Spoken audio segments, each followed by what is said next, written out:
Live das cavernas com você. E aqui agora, Egito. Vamos falar de uma civilização clássica, da antiguidade clássica, que teve o seu apogeu entre os séculos quarto e o século terceiro, aliás, os milênios, quarto e terceiro milênio antes de Cristo. Cara, muito tempo atrás, mas ao mesmo tempo perdurou muito tempo. É a maior civilização da história humana e é aqui, de certo modo, desenvolveu a medicina, a astronomia, certo?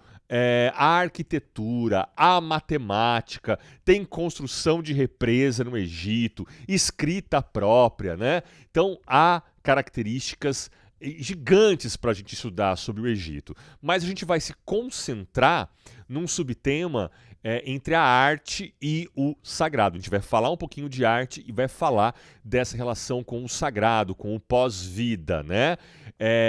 Eu já te mostro uma fotinha interessante aí do Cairo, onde ficam as pirâmides de Gizé, dentro da Pizza Hut. Olha que foto contemporânea, né? Das pirâmides e desse caráter turístico que as pirâmides são hoje. Beleza? Bom, arte a gente vai falar um pouquinho, né? A gente vai falar bastante sobre arte, mas vamos relembrar o aspecto mais fundamental sobre o Egito.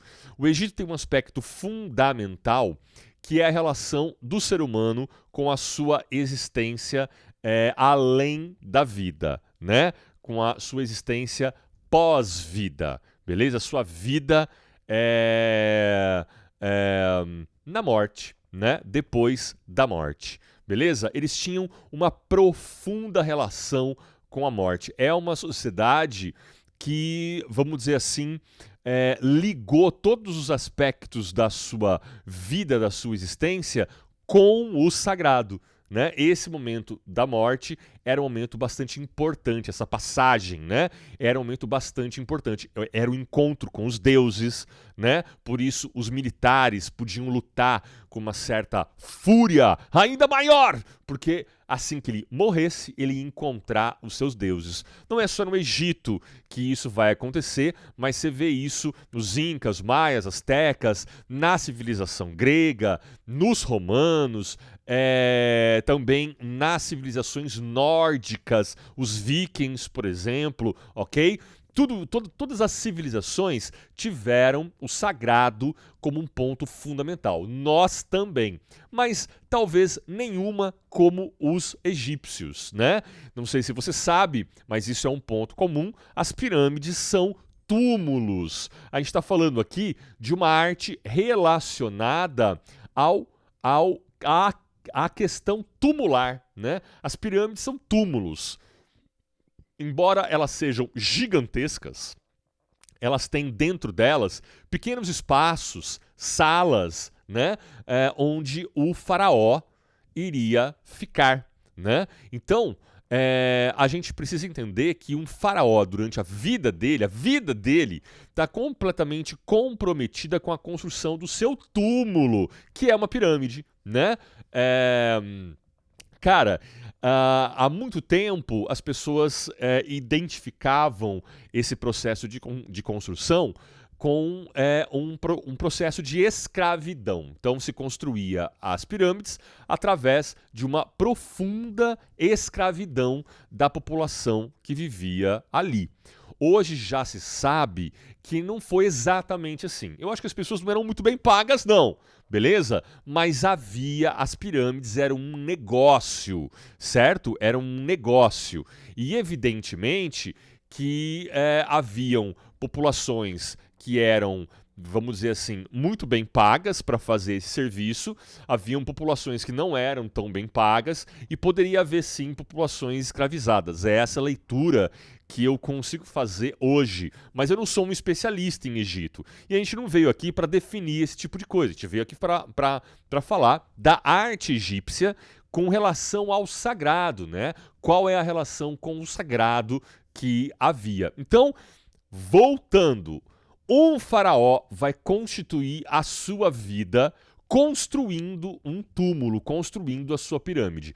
Quanto maior, quanto mais poderosa fosse essa pirâmide construída, maior seria, né,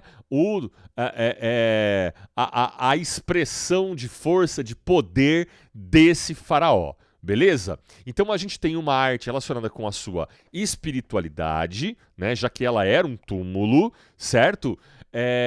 A arte, ela tá ligada com um duplo do corpo, então tudo que você for observar aqui, como o desenho, o entalhe na pedra, seja um entalhe escavado, né, um baixo relevo ou um alto relevo, a gente vai dar uma olhadinha nisso, toda a representação do faraó era um duplo, era um outro eu do faraó. Você não podia tocar naquilo porque você estava mexendo com o próprio faraó, né? Essa que era em si uma divindade, algo que assim, não é terreno, não é cotidiano. Você estava falando e nem poderia olhar muitas vezes, nem poderia muito menos falar, né, com um faraó, porque ele representa o divino. Ele é o divino na Terra. Veja aí a potência desse ser, né?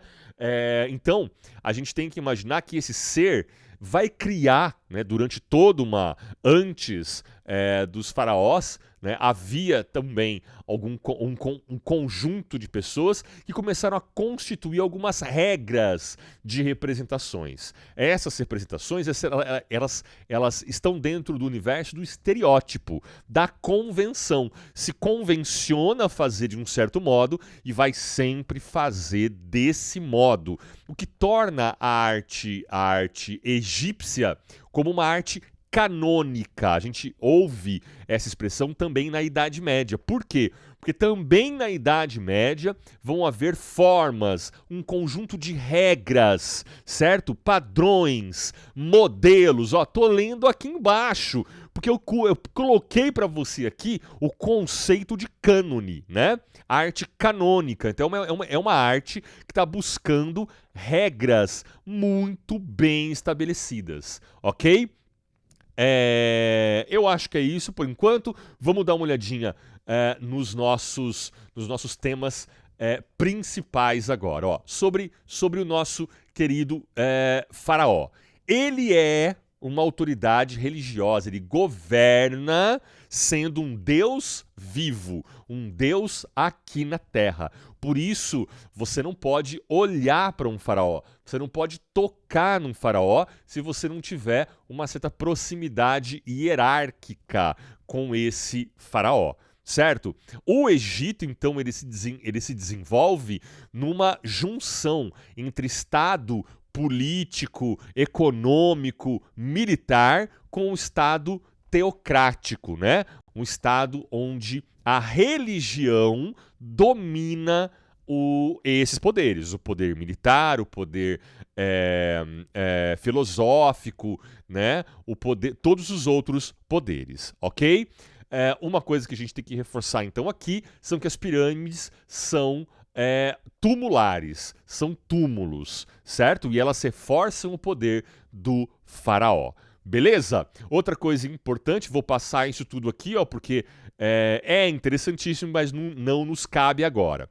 Outra coisa importante é você conhecer onde fica essa parada toda, mano. Beleza? Então a gente tá. Se você clicar, tem tudo link aqui. Se você clicar no nosso link, você vai abrir imediatamente, ó.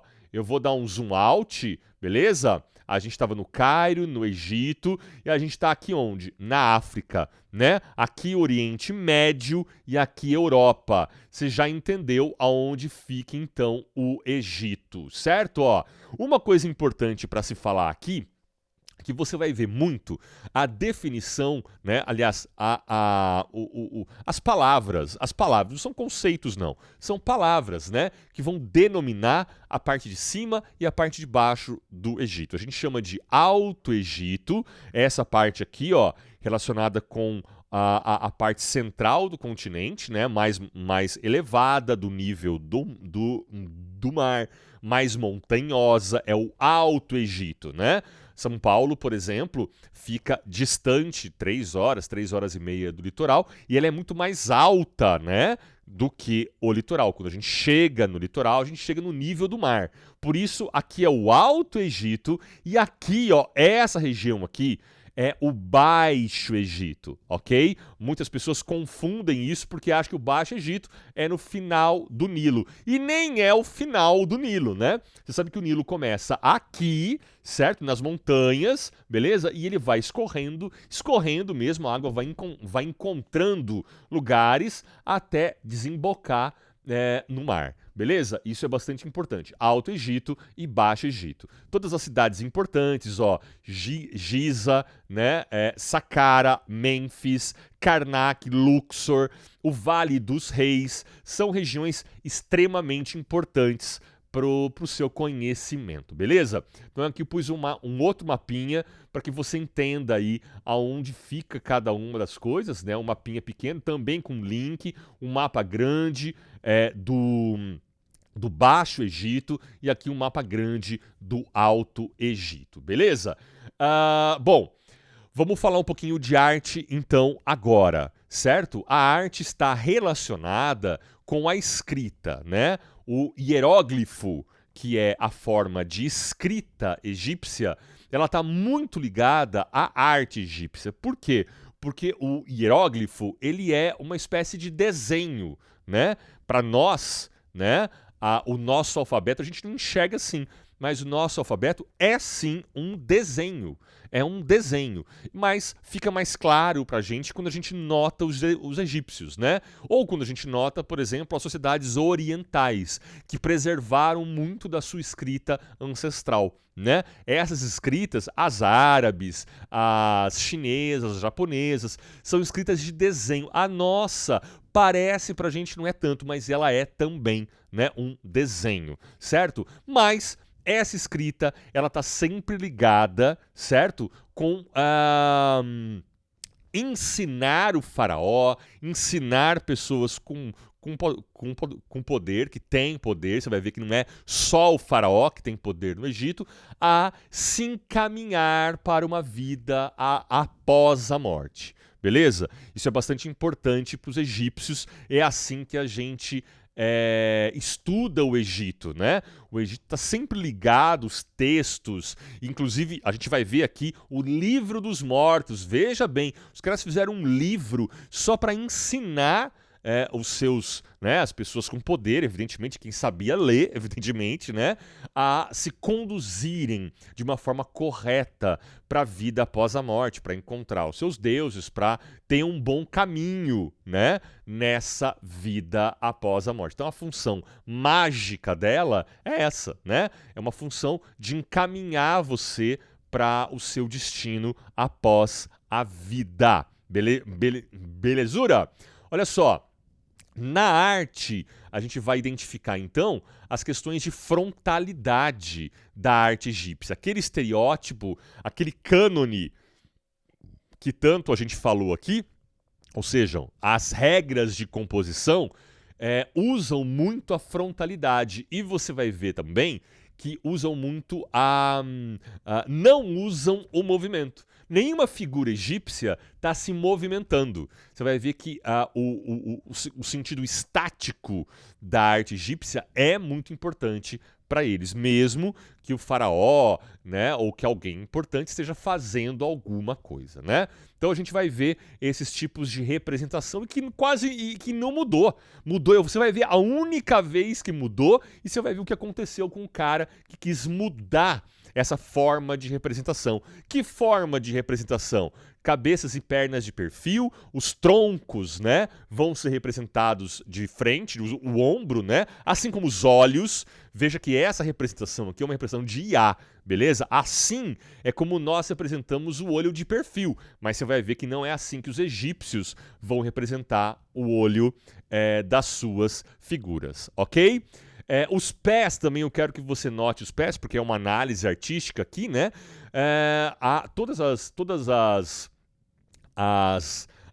Os desenhos e esculturas, sejam elas de baixo relevo ou alto relevo, os pés são 2 pés esquerdos. É outra coisa que a gente vai identificar então.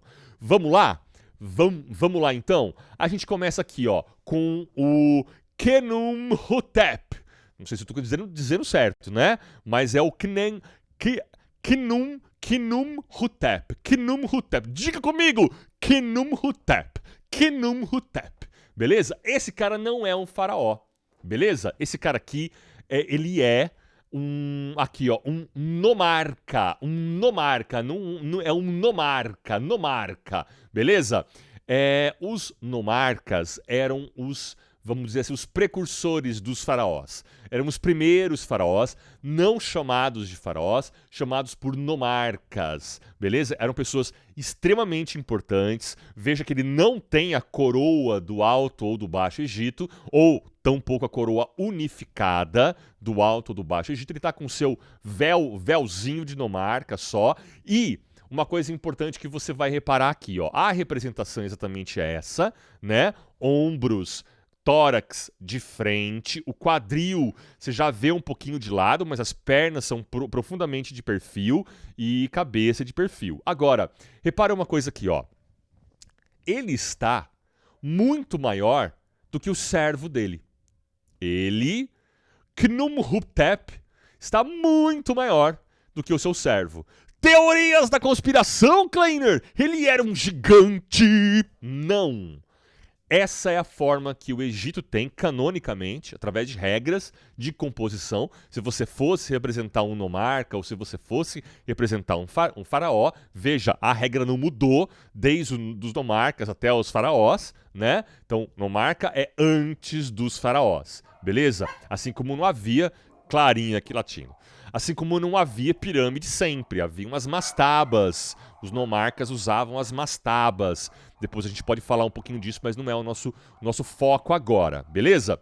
Da mesma forma, ó, o Khnum-Hotep, ele vai representar a ele mesmo junto da mulher muito maior que eles. Aqui é o filho dele, aqui é a esposa de novo, podiam ser 2 esposas, inclusive, e aqui ele, muito maior do que as esposas, né? Ele caçando peixes e aqui ele caçando aves, beleza? Olha só, agora, só para você ver a amplitude do Egito, para você ver a potência do Egito e como esses caras já eram, vamos dizer assim, culturalmente, né, super desenvolvidos, né? Aqui a gente tem esse nome, esse nomarca, ele é tão importante que ele acabou dando nome, o seu nome acabou gerando uma saga de pessoas, né? Um monte de pessoas que eram pessoas importantes no Egito. Quem recebia o nome de Khnum-Hotep era alguém muito importante para o faraó. Tá certo? Ele podia ser, inclusive, um confidente do faraó. Um Khnum-Hotep depois, né? Nas outras gerações, quando o faraó, né? Quando já se tem o nome faraó, quando se estabelece, né? O nome faraó, os Khnum-Hotep são pessoas importantes na sua cadeia de poder, ok? Aqui você vai ver esse cara, o Khnum-Hotep, que foi enterrado. Veja bem, para o cara ser enterrado, mano, ter um lugar para ser enterrado, é porque ele era extremamente importante e para um faraó. Beleza? Aqui ele foi enterrado com o seu parceiro. Olha que coisa fantástica. Ele é enterrado com um parceiro. Então a gente está vendo um primeiro relacionamento homoafetivo na história da humanidade. Beleza? A partir daqui agora, ó, a gente vai ver alguns faraós, alguns dos mais importantes faraós, e vamos pensar um pouquinho nessa forma de representação. Então, ó, novamente, aqui a gente vê uma pedra do faraó Narmer, que aqui a gente tem a coroa, se eu não me engano, é do Alto Egito, beleza? Uma coroa do Alto Egito, ou seja, a parte longe do mar, beleza?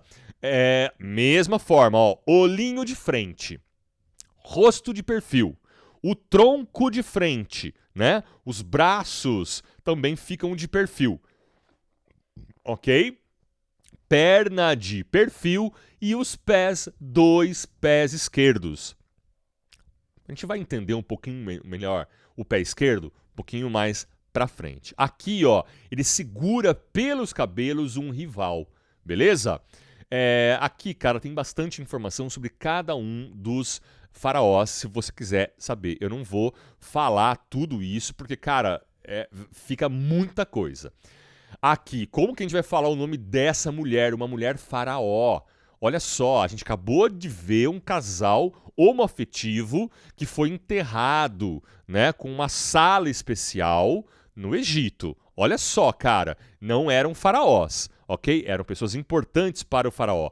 Aqui a gente tem uma faraó mulher. Então, cara, o Egito, você precisa entender o Egito para além do que você entende a sociedade hoje, né? Repara aí, eles estão numa civilização clássica, no caso da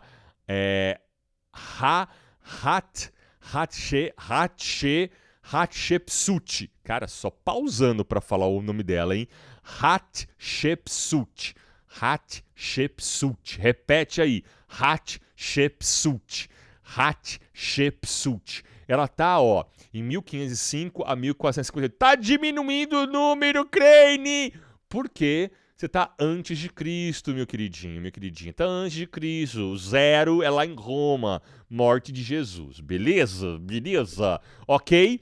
Ela vai anteceder Tutemés II.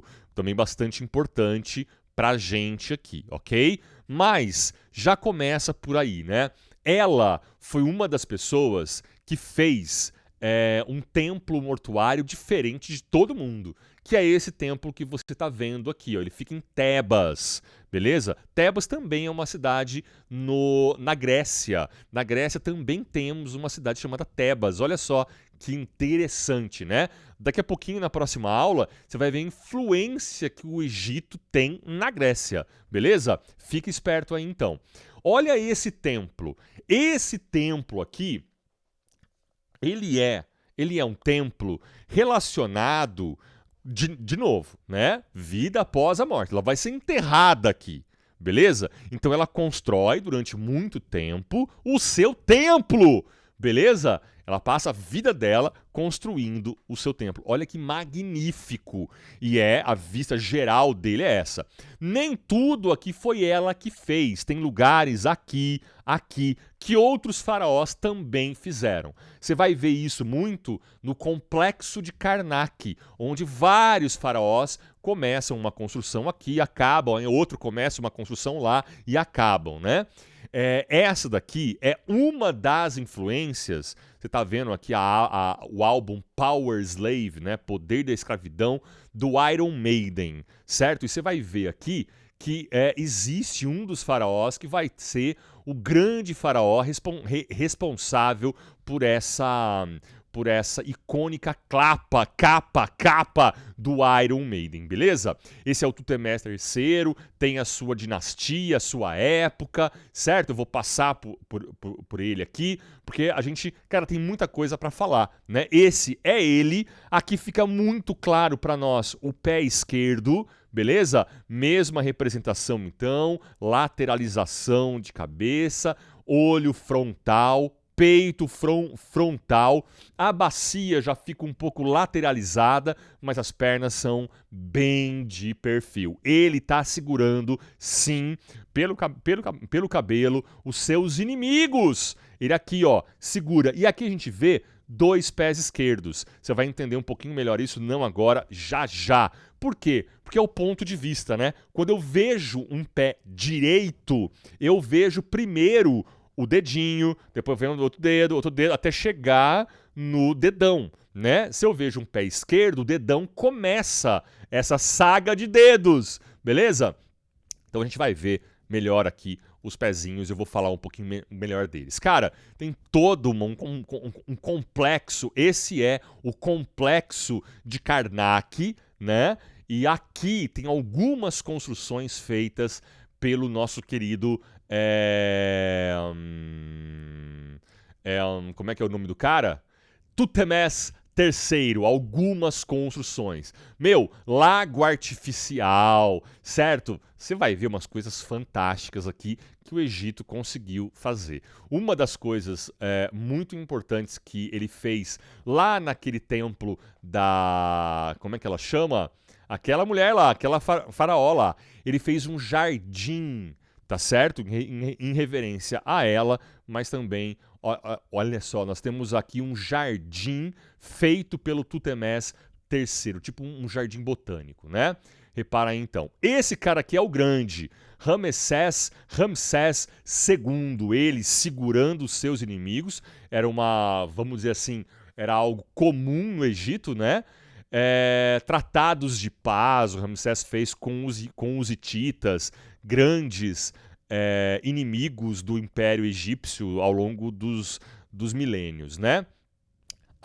Aqui, ó, olha essa construção. Então, não sei se você notou, mas quando a gente olha para as construções egípcias, a gente vê sim colunas. A gente vê sim colunas. A gente vê colunas, mano. Então as colunas não são algo novo na humanidade. Os gregos não inventaram as colunas, foram os egípcios. Agora, dá uma olhada nisso, cara.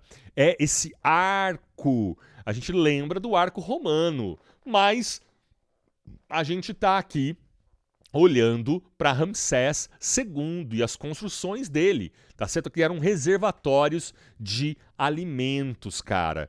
E, cara, mano, não há possibilidade de você não olhar para o Egito de um outro modo agora, né? Repara aí. Agora sim, Ramsés II e a grande influência da capa do Iron Maiden, certo? É esse templo do Ramsés II, ó, que foi transferido de lugar, mano. Os caras iam fazer uma represa e eles, né, a represa geralmente, né, ela faz com que uma área seja inundada de água, você prende a água num canto, né, e uma outra área inunda. Aqui no Brasil, a gente leva anos para tirar populações inteiras de um lugar para outro. Esse é um processo muito importante. No Egito, eles resolveram tirar toda a estrutura do Ramsés. Tiraram ela inteira e passaram ela para outro lugar. Essa história também é muito louca. E aqui Quéops, né? O faraó Quifu, que esse é o nome africano dele, né? Que construiu uma das 3 pirâmides de Gizé. Dá uma olhada aí que essas pirâmides aqui, ó, elas são escalonadas. Olha o tamanho das pessoas em relação a elas, né? Ela tem escadinhas, como fossem escadinhas, tá certo? Essas não, ó. Essas não têm escadinhas, são pirâmides, entre aspas, pirâmides verdadeiras, beleza? Então, para a gente já ir fechando a nossa aula, eu vou te mostrar agora o único faraó que tentou fazer uma mudança nesses cânones, nessas regras de composição egípcias, que foi Akhenaton, certo? E o seu filho Tutankhamon. Uma das regras que eles vão mudar é essa regrinha aqui, ó. Então, primeira coisa, você nota o faraó sentado. Opa, já mudou muita coisa. Olha a posição de braços e mãos, certo? Olha a mão. Eu não tinha falado disso, né? Olha a mão. 2 mãos esquerdas. 2 mãos esquerdas. Regra, certo? Regra. Quando os artistas aprendiam essas regras, eles não mudavam as regras. Se mudasse, era morte, mano! Mas aqui com o Akhenaton, né, pai de Tutankhamon, é ele que vai intervir e vai fazer essas mudanças todas. O Tutankhamon vai, inclusive, regredir, e vai retornar algumas mudanças que eu vou dizer já. Ele vai sofrer muito por isso. O Akhenaton vai sofrer muito por isso, ok? Então aqui, olha para os pés. Vamos olhar para os pés.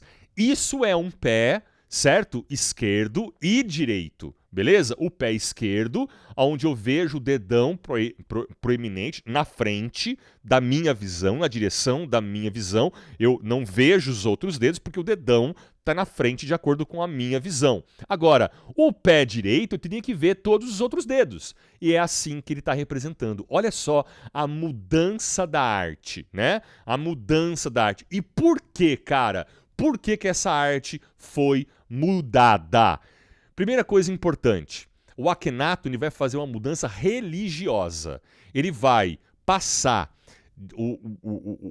o seu reinado, né? Aquela cidade onde ele reinava. Naquela cidade, ele passa a religião de politeísta para monoteísta. É a primeira experiência na humanidade do monoteísmo. A primeira experiência. A primeira, certo? Qual vai ser o deus dele, então?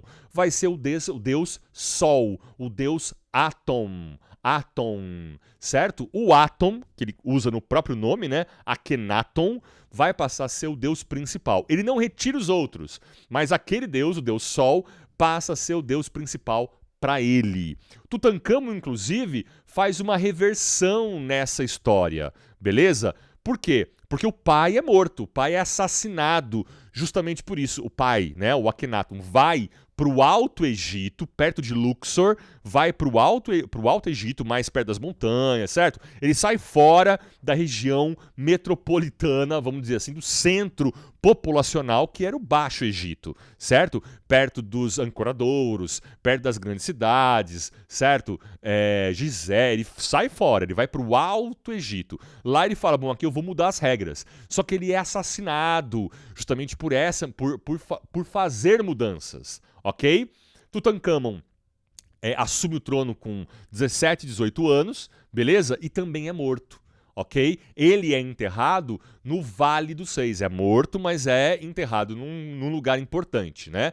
O Vale dos Reis é um lugar, vamos dizer assim, não é pro rei que não tem pirâmide, mas era para se evitar saqueadores, beleza? Então, você está no Vale dos Reis, você está evitando saques. Tanto é que a tumba, essa tumba aqui, do rei menino, é encontrada sem nenhum saque. Ninguém tinha roubado a tumba. Então você encontra lá assim coisas fantásticas. Inclusive há uma como é que chama isso? Algo ruim assim para quando havia uma como é que se fala isso? Havia uma premonição ruim para quem abrisse a tumba de Tutankhamon, certo? Eles encontram isso nas escrituras do túmulo. E, como se não bastasse isso, todo mundo que entrou naquela tumba, seja arqueólogos, sejam escavadores somente, pessoas que vão ajudar da comunidade, morreram de doenças, enfim, tá certo? Logo depois, né? Não foi assim, passou muitos anos e morreram de velhice. Não, cara, morreram. Então fica aí essa questão sobre o nosso querido Tutankhamon. Bom, eu trouxe para vocês, para a gente finalizar mesmo a aula, toda a concepção religiosa, que a gente não vai falar aqui, é claro que não, certo? Mas se você tem algum interesse pelos deuses egípcios, pelos animais mitológicos no Egito, né? Você deve entrar aqui e procurar as suas criaturas míticas do Egito todo. E a gente finaliza então a aula com o Livro dos Mortos, que tem como finalidade isso, né? A passagem, né? Encaminhar as pessoas para uma vida após a morte de forma correta, para que eles achem, né, a sua divindade, o seu ser místico, para conduzir essa pessoa com sabedoria para o mundo dos mortos. E, como se não bastasse isso, aqui eu vou deixar uma tarefinha de casa para você. Entra para que você veja a música egípcia. Você tem aqui algumas pessoas no Egito que ainda tentam preservar não só, repara aqui, ó, os instrumentos, beleza? Não só os instrumentos que eram egípcios, né, do Egito Antigo, mas também a música do Egito Antigo, tá certo? Assim como, olha só, entra lá, ouve, assim como a dança do Egito Antigo, beleza? Ok? Nós fechamos então com uma aulinha de dança que vai ficar como tarefa de casa lá na nossa sala de aula. A gente vai, eu quero saber se você curtiu ou não, se você sabe agora dançar a dança egípcia. Ai, que lindo! Valeu, fui!